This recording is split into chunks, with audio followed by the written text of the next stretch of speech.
My name is Courtney Daniels Burke. I work for Gunderson Medical Foundation as a philanthropy officer here.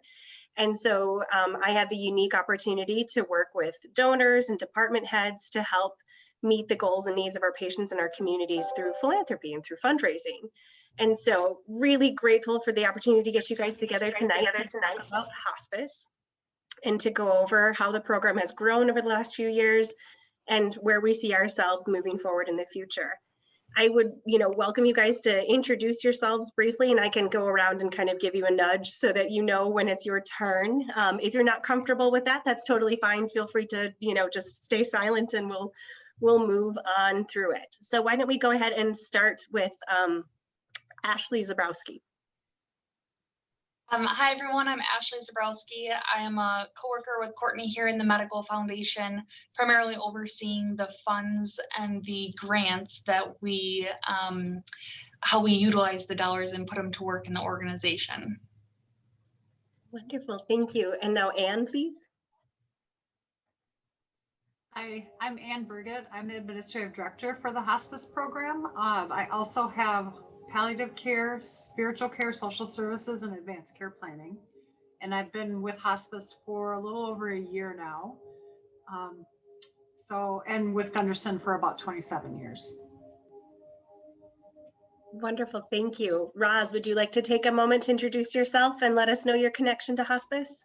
Yes, I'm Roz Schnick, and I had hospice for 3 months before my husband died, and it made all the difference for my survival and for his being treated still like a human being. And I was in the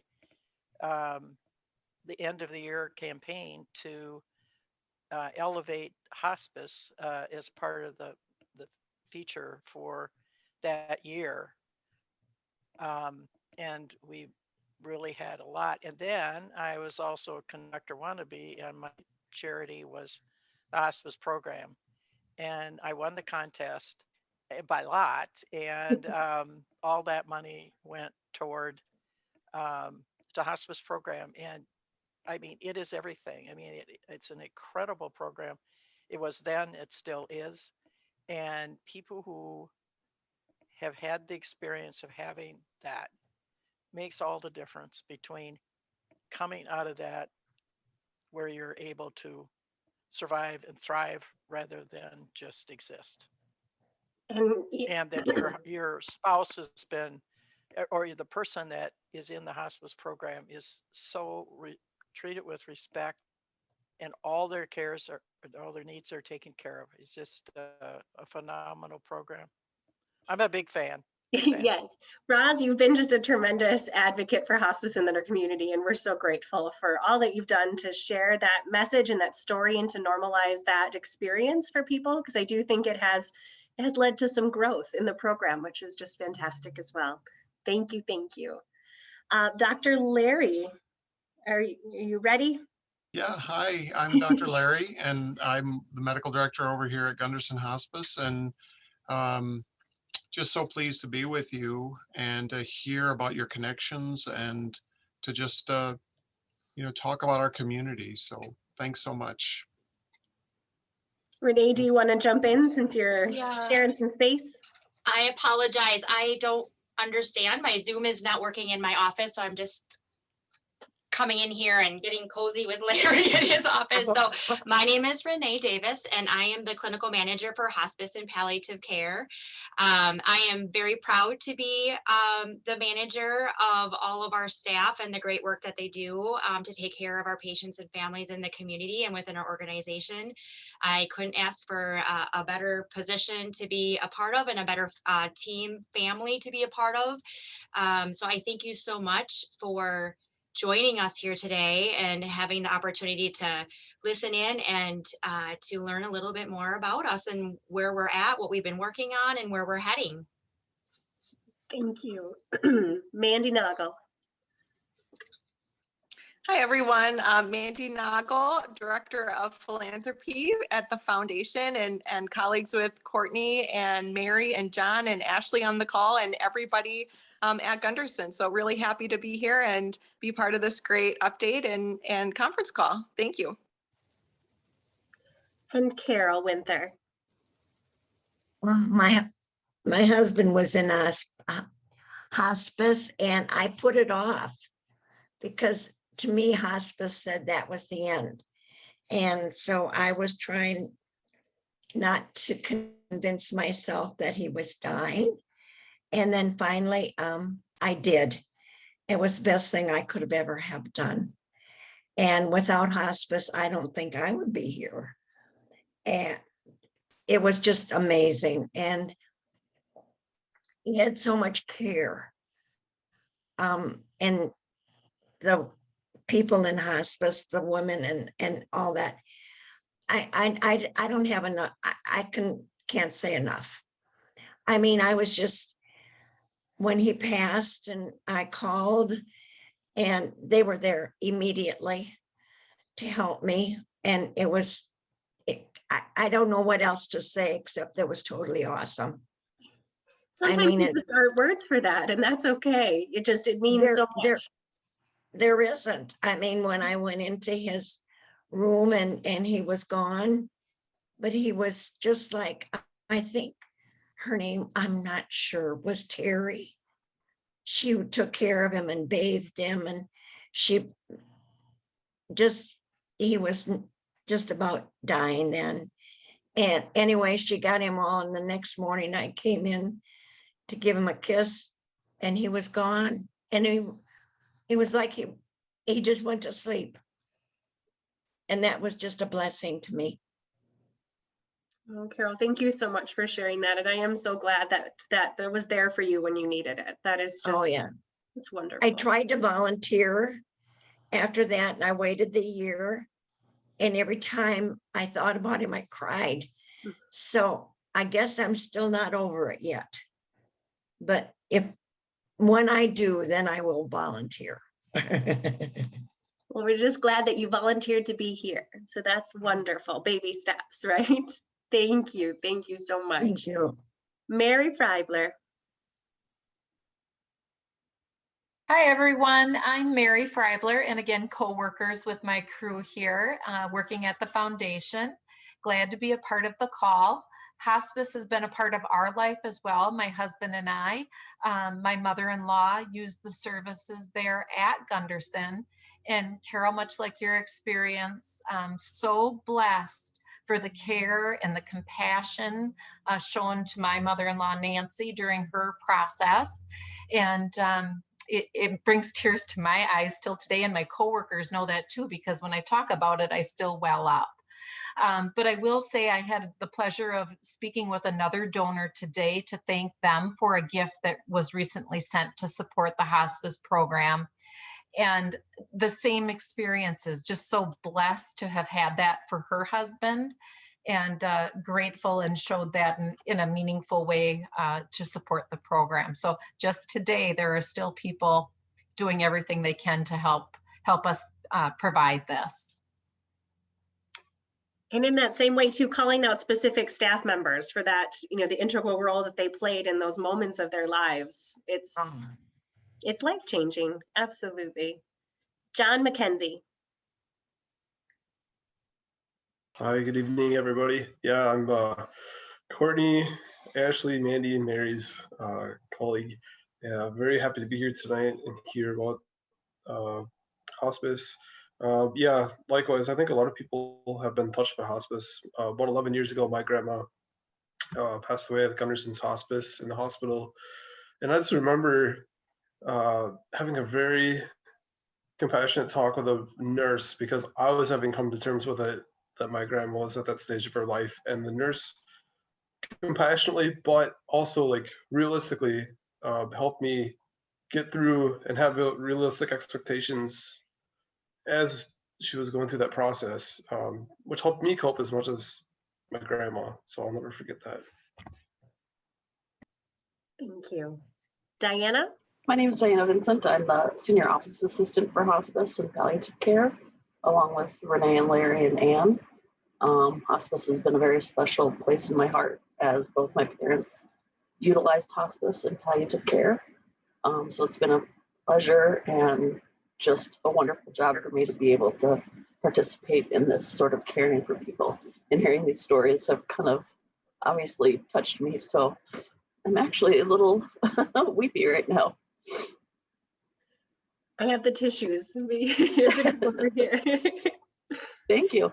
We will save a little bit of time at the end of our call too for more stories to share and more opportunities to catch up. But in the interest of time, we'll keep things moving along. So at this point, I would love to turn it over to the hospice team and allow them to share their own stories. So please, by all means, take it away. Hi, I'm going to just get us started with just a quick overview of the goals and the mission of hospice care. And I'm sure it's kind of a review for everybody, but it's kind of a nice way just to kind of start us out and kind of ground us on why we do what we do and what we provide. Hospice care provides physical, emotional, spiritual, and social support to patients, families, and caregivers. The focus of hospice is living well, with a shift from hope of a cure to a focus on quality of life. With symptoms and pain managed, patients can make the most of each day. Hospice clinicians listen and offer choices while making every effort to allow patients to stay in control. Hospice is for patients with life expectancy of 6 months or less who have decided to no longer undergo active treatment. In hospice, many symptoms such as pain are controlled so they do not become severe. Symptoms that might be otherwise require hospitalization can be managed in a patient's home. Hospice is also available in nursing homes, community-based residential facilities, and assisted living settings. The hospice team is a group of dedicated professionals, including primary care clinicians, the hospice medical director, registered nurses, home health aides, social workers, chaplains, volunteers, and dietitians. The team works directly with patients and the person providing the most of the care to the patient. Some of the services that we provide to patients include care planning and management, symptom and pain management, skincare and dressing changes, assistance with bathing and personal care, medical equipment such as walkers, wheelchairs, commodes, and hospital beds, medical supplies, catheters, bandages, and other items, medication management, physical and occupational therapy consultation, nutrition information. And some of the caregiver support includes caregiver training, 24-hour hospice availability to answer questions, discuss concerns, and provide help as needed. We provide spiritual care support to patients and caregivers if needed, and the hospice chaplain will work with the patient's clergy or spiritual counselor as well. Respite care is also available for caregivers needing a break from providing daily care.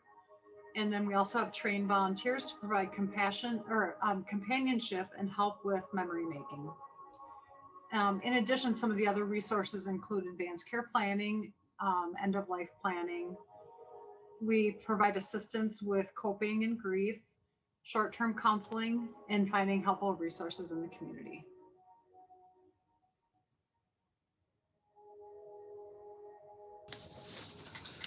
So thank you guys for being patient with us. So again, Renee, clinical manager for hospice and palliative care. And thank you, Anne, for providing that overview of the services that our hospice provides here at Gunderson Health System for our patients, families, and caregivers. So what I wanted to spend a little bit of time on is just talking with you about where we've been here in our hospice, and then where we are now, and then where our vision, where we would love to have our vision be and what we're working towards. So when I came on as clinical manager probably about 6 years ago, I would say we had an average census of around 30 or 40. And Larry, our medical director, joined me as our team about a year after me. And we both, I would say, had a pretty good, strong vision of what we knew we could provide for hospice, and knowing that what we could provide for our patients and families, and knowing that we have a a large amount of patients and families within our community and even within our own organization of being able to support in a hospice way, in a hospice philosophy way. And so we went through a lot of research. We visited some other hospice agencies. We looked at, okay, our current staffing model. We looked at what do we want to bring to our community and where do we want to enhance? Not only that, but we also found some barriers in really what hospice is. There are, some different opinions of what hospice is and what we can provide. So we knew that that was an area that we would love to be able to educate the community more on, and even our own clinicians within our Gunderson Health System on what great services we can provide to our patients and families, and provide that support that you all shared and talked about with us here a little while ago. So we put a lot of strategic planning and improvement projects in place to help us get to where we are hoping to get here today. So today we are at an average census of around 60, 70. So in probably about 4 years, we were able to increase our census and really take on that many more families and caregivers and provide that excellent hospice support that we provide every day.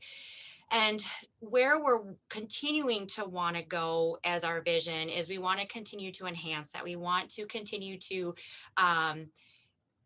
get more out into the community and how we can help support everyone and really work closely. We're doing a lot of collaboration with our clinicians within our own organization to help them understand what we can provide to the patients and families. We're continuing to look at our staffing models. I would say probably doubled our staff. So we've had wonderful, wonderful support from our organization to help us give us that opportunity to build upon our staffing model and add more nurses, add more home health aides, add more social workers and chaplains. So we've done a lot of work to be able to do that, and very proud of the motivation, the dedication of my staff every day, wanting to do the best that they can and wanting to provide that best care that we can for our patients and families.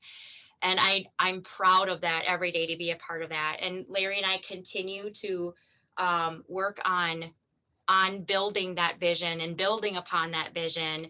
And we are hoping that we can, we are staffing our department and putting, clear processes in place and providing clear guidelines on how we can do that so that we can even manage more of a increased census of close to 90. So that's really, really what we're heading for.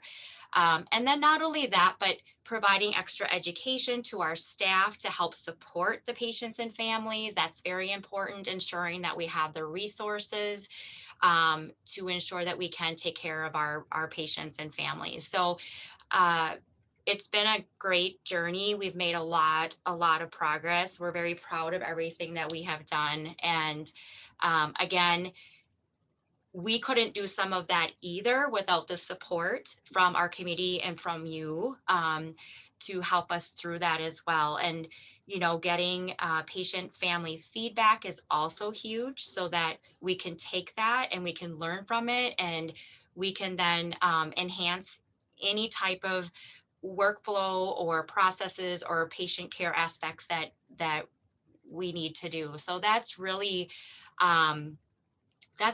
my, I would say, huge role in what I do every day, working with the staff every day, helping them and help support them so they can best care for and support the patient and family and be a great asset, if you want to call that, within our community.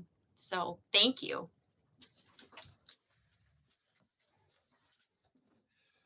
And I'm going to tell a few stories about things that have been happening in our community.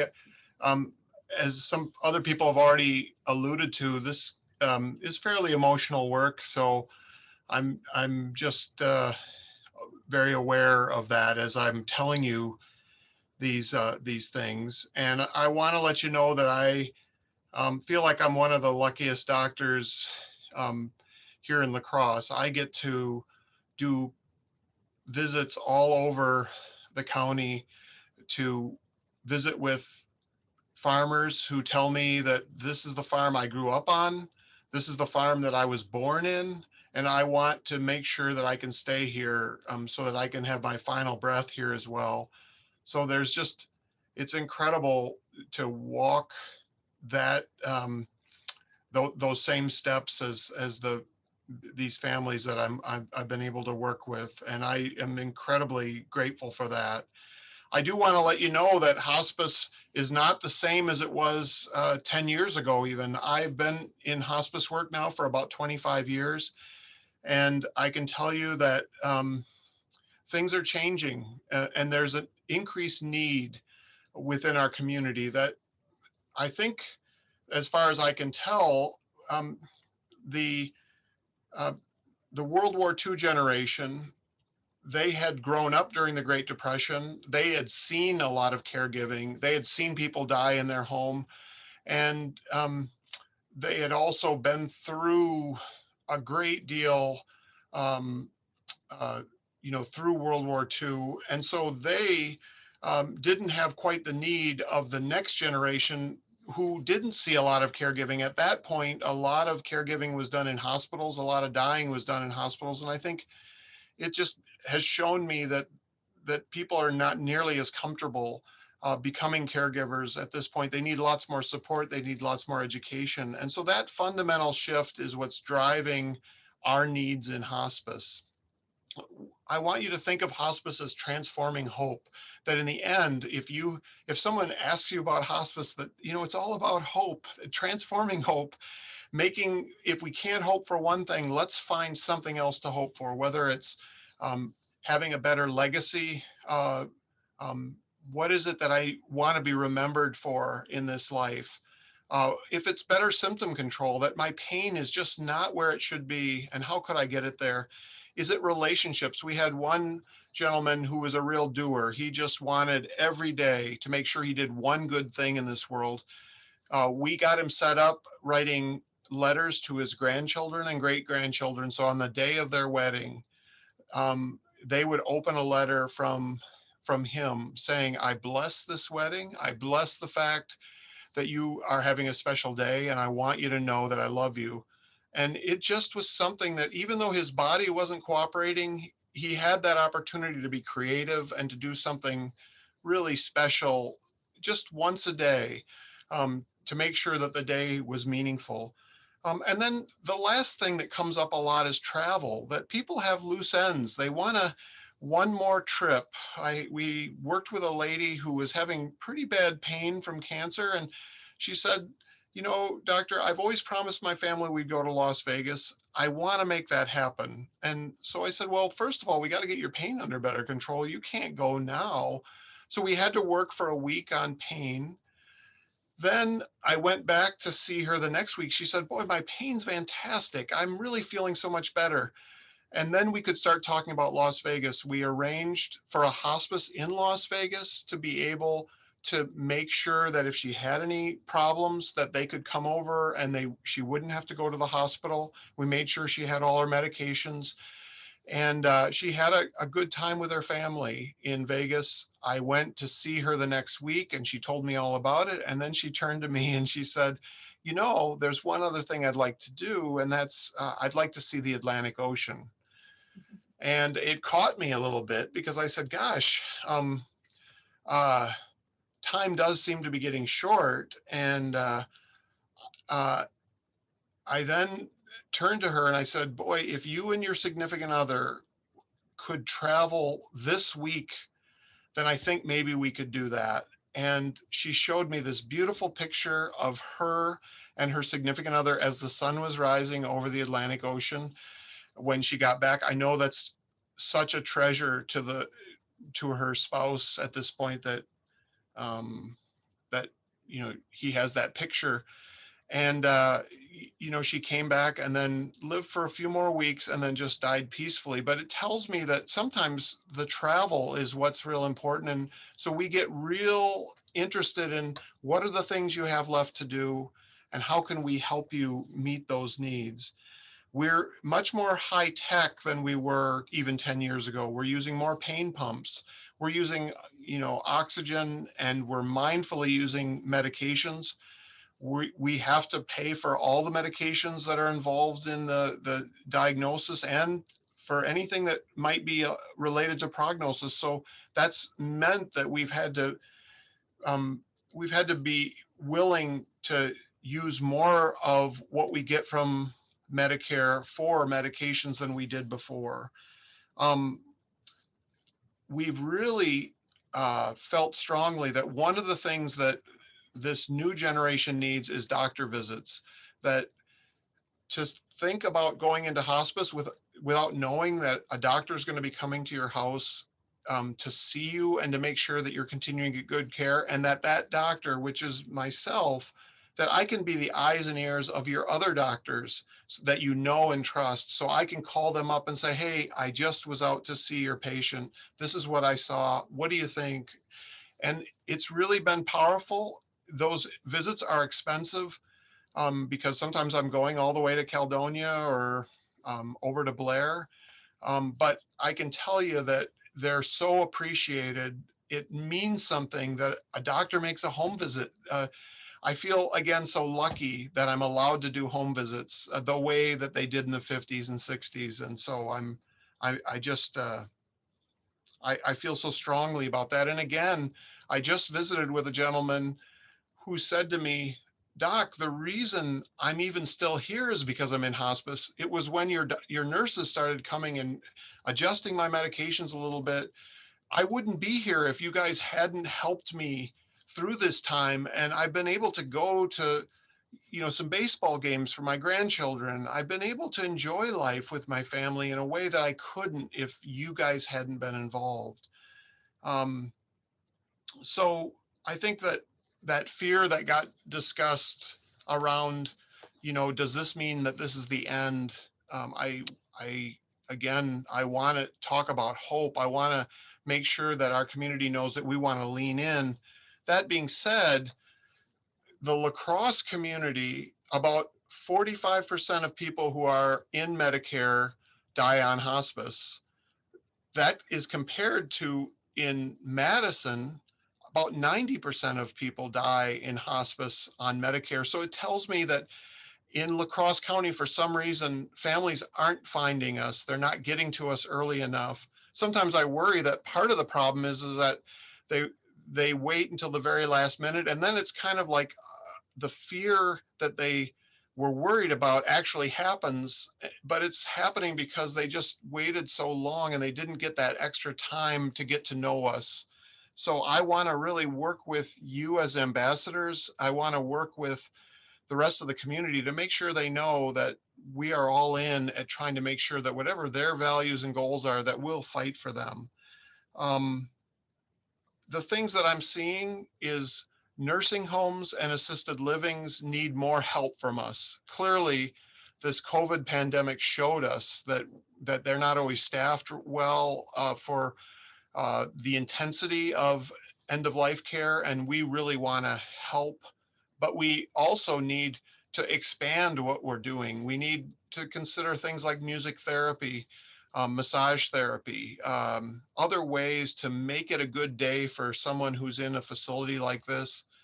My wife was out in California tending to her father as he was dying, and he was in an assisted living.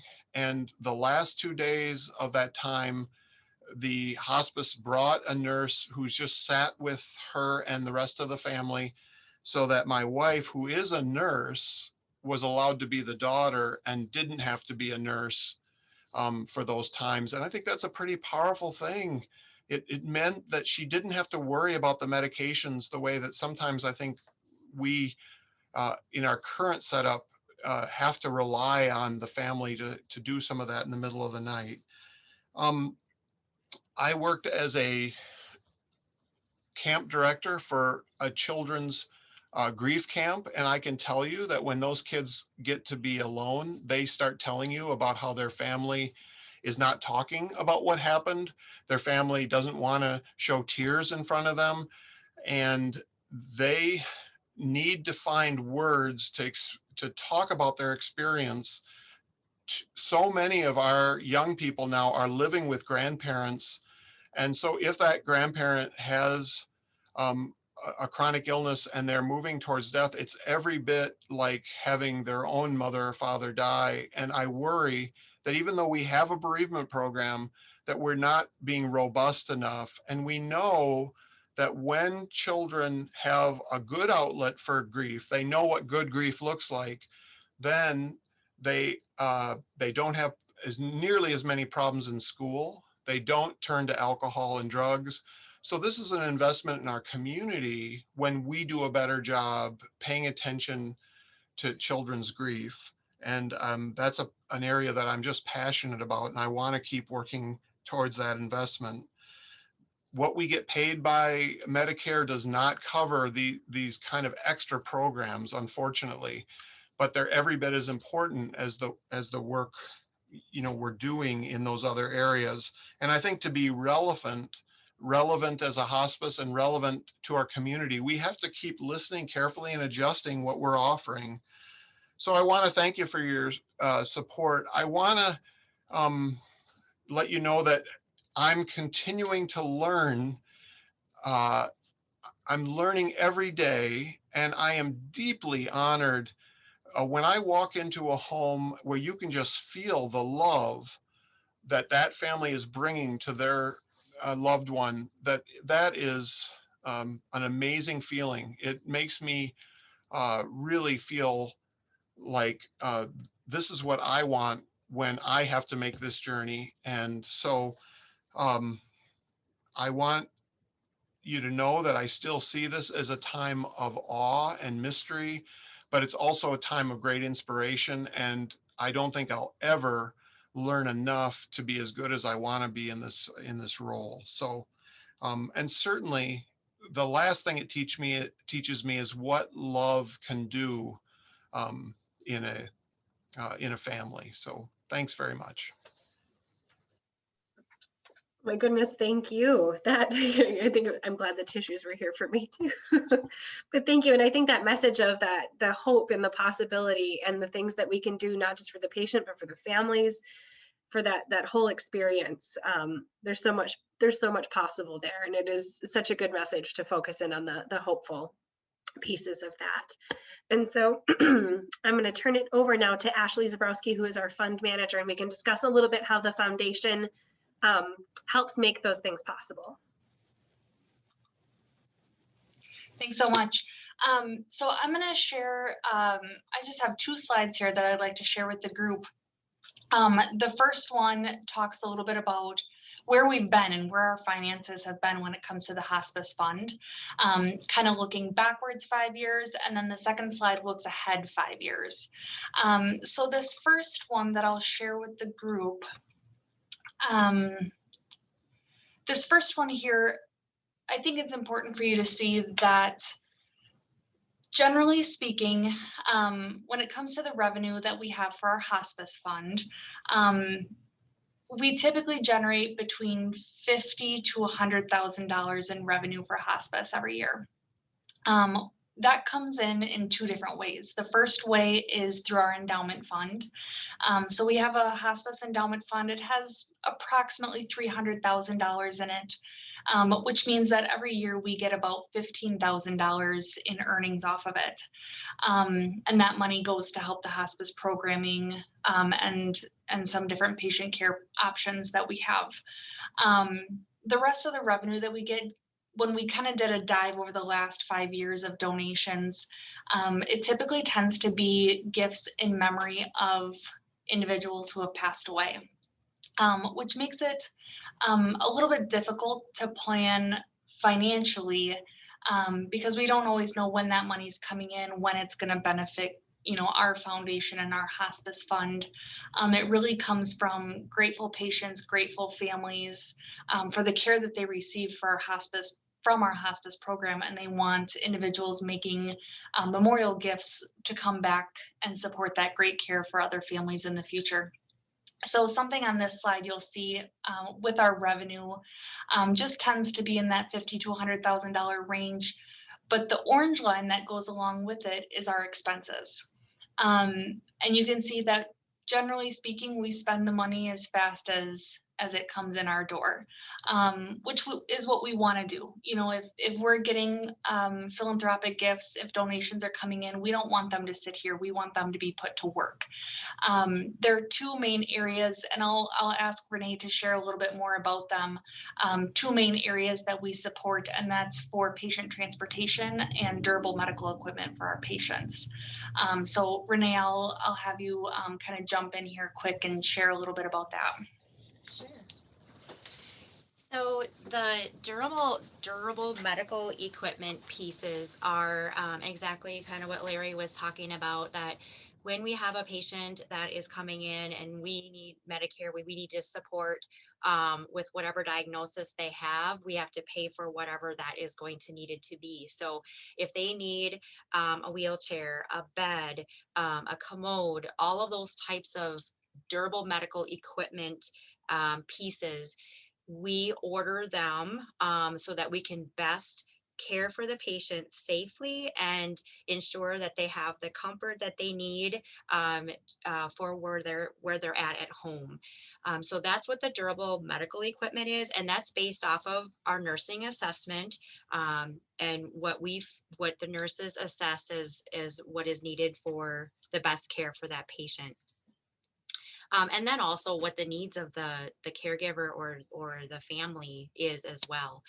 And then with the transportation, so we work closely with the Gunderson Tri-State Ambulance. And so if we ever have a patient that we are for some reason unable to manage their symptoms at home, and they need to come into the hospital, or hospice has another service where if the family or the caregiver needs some time to either go shopping or to go on a vacation, we provide 5 days of respite. So that would be another reason that we would connect with Gunderson Tri-State Ambulance, and then they would help transport the patient, the family member, your family member, the patient safely to wherever it is that they need to go.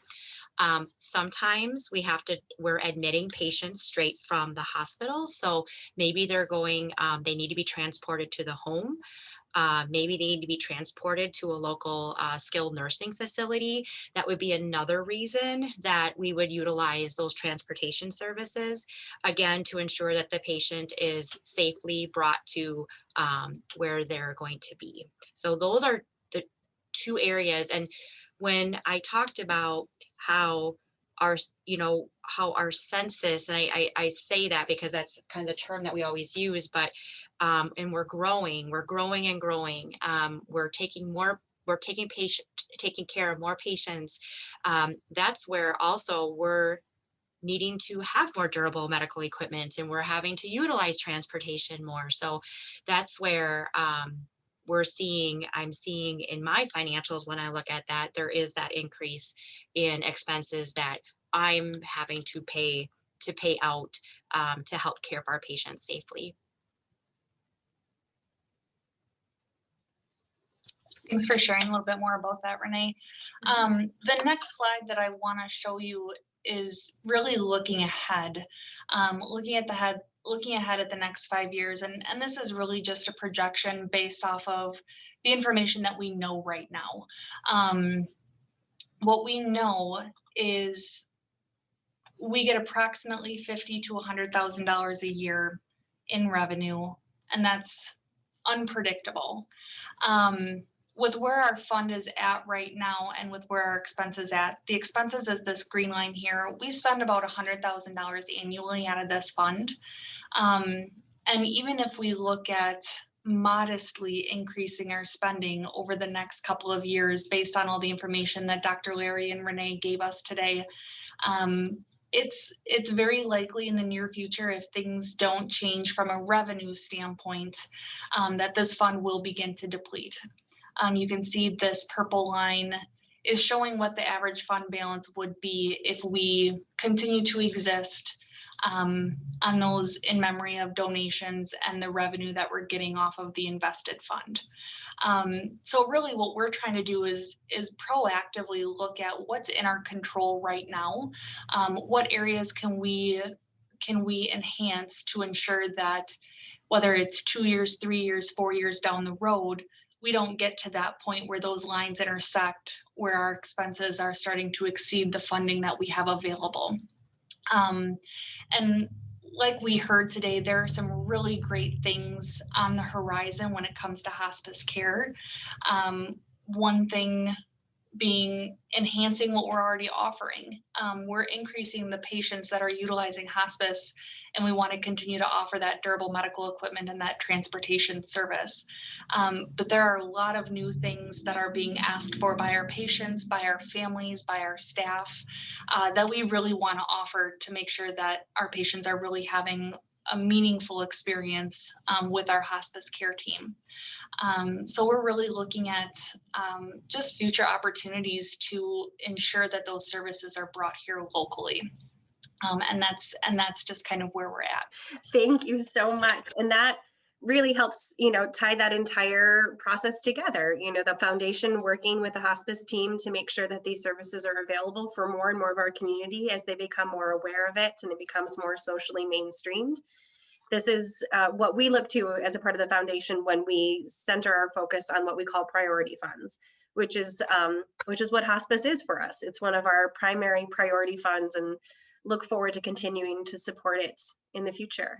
So thank you. I would love to open it up to the rest of the call. If you wanted to spend some time, if you have any questions or any comments that you would like to share with our team, now's the time to do it. The last few minutes, we thought it might be nice just to open the conversation.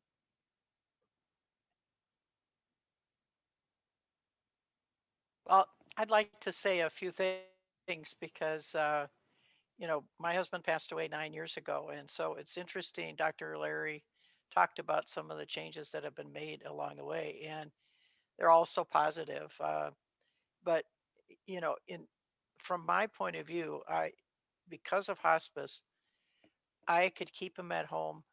He died at home. And I got to see things that I wouldn't have seen otherwise. Very spiritual, very the hospice nurse, because he had a rare neurological disease or a form of dementia. It's called evil twin of Alzheimer's.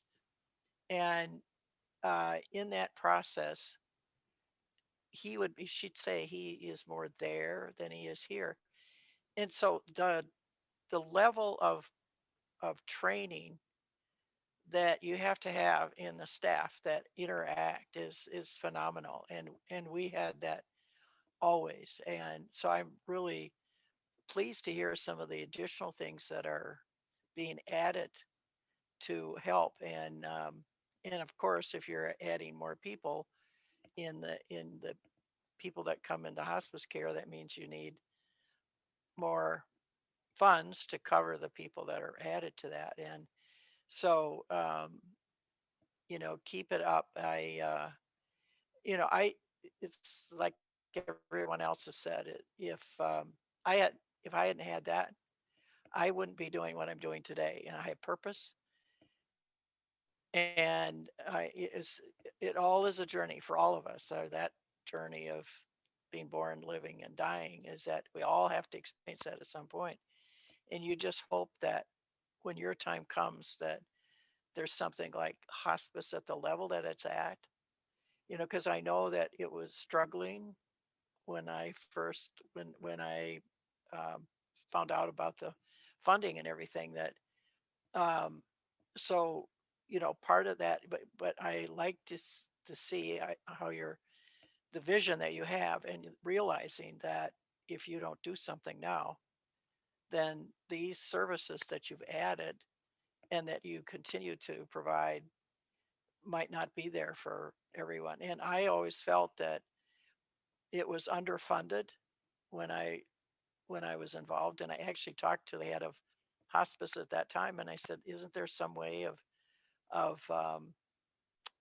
making people in the community aware so that they can help fund it?" So this is exactly what you've done, and I think um, you probably need ambassadors. I'd love to be an ambassador for you for if you want to, because I've already done that, but I'm willing to do more of that because it means so much to me.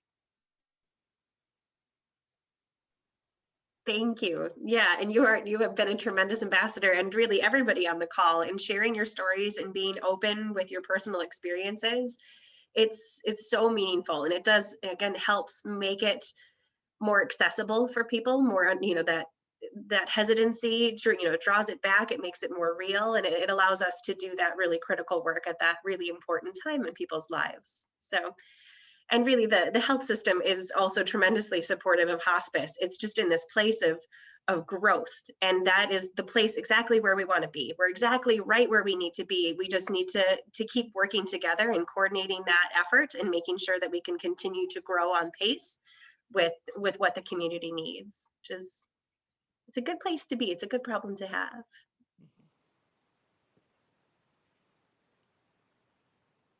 Miss Carol, I just want to give you a hug. Bless your heart. I think what I've heard all today has been very beneficial, even though I've known a little, well, a little bit about hospice, having my husband in there. But when I saw him strapped in a wheelchair in the Riverside, I took him out. The next day I said, he's going home with me. I can't have him here. And I mean, yes, hospice to me said, I know it's 6 months, whatever. But to me, I was afraid. I was afraid to have him go into hospice because that meant I was giving up. But I found out that was wrong. But that's what it takes. But I can't thank you enough for being there for my husband. It was totally wonderful. And I talk about it all the time. And I'll say, but you should be at Gunderson. In fact, when we lived in Arizona, he said, I want to go home. I said, okay. He said, I want to go home to Gunderson.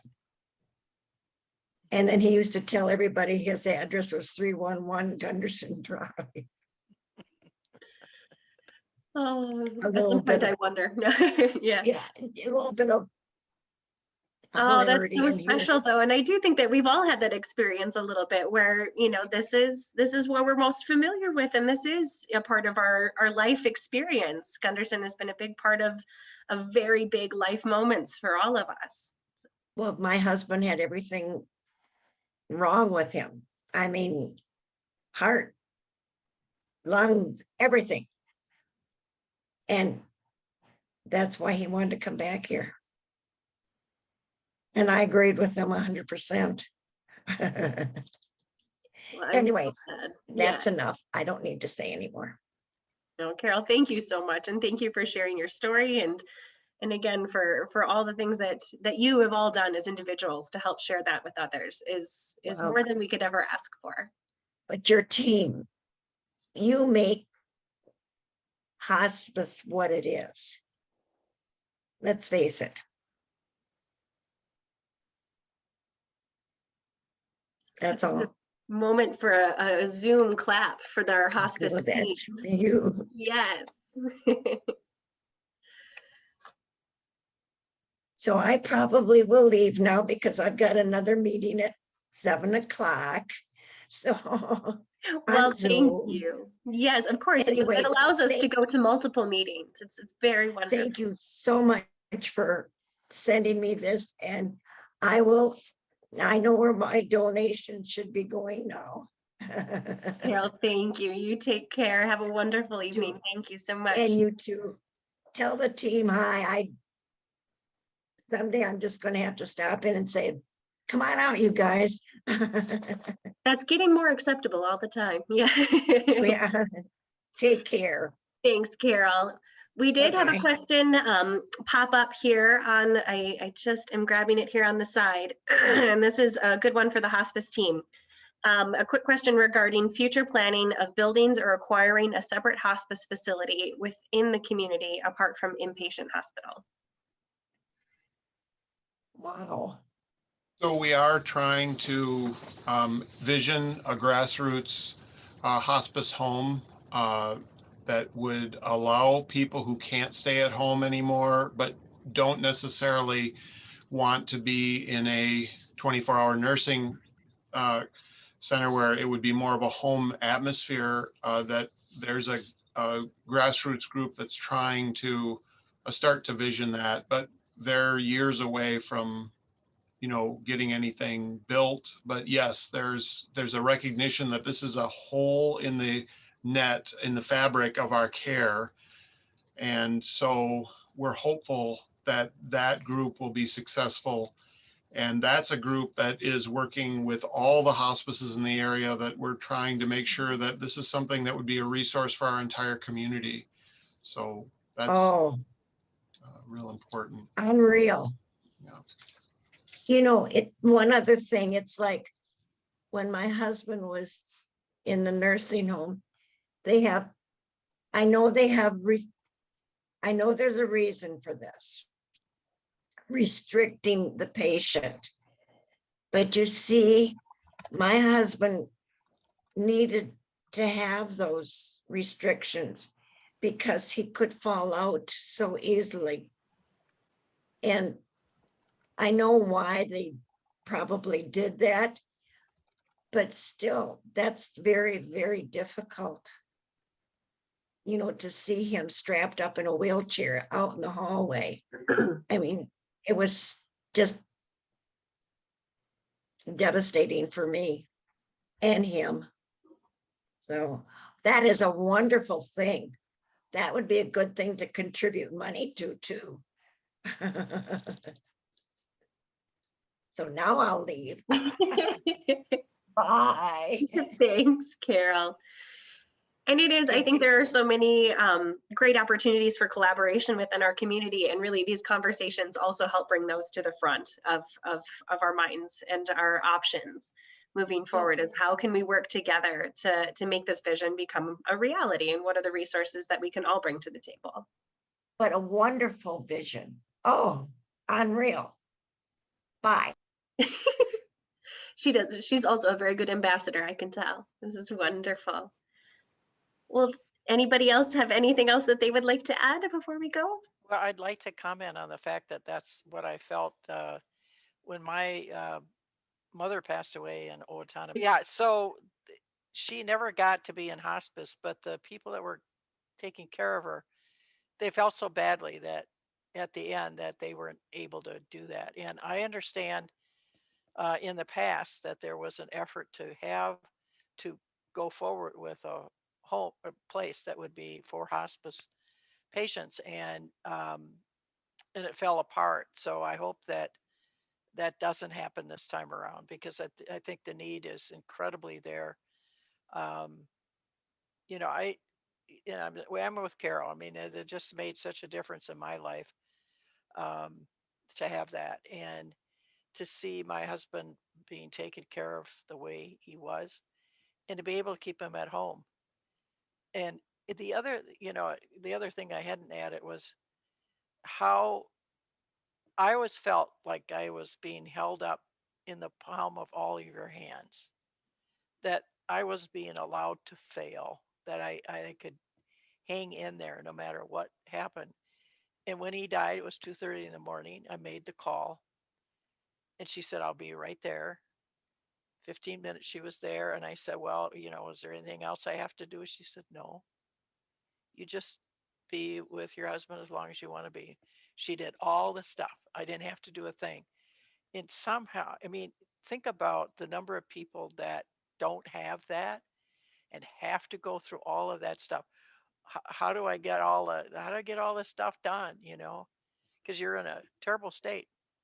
So And what a all of wonderful these, gift to have that person come in and be in your space and to share that moment with you and to help guide you through it. Like that, yeah, those yeah, are the moments that give us hope and make us feel like yeah, we're not as alone as yeah, we probably feel or need to feel in that moment. So yeah.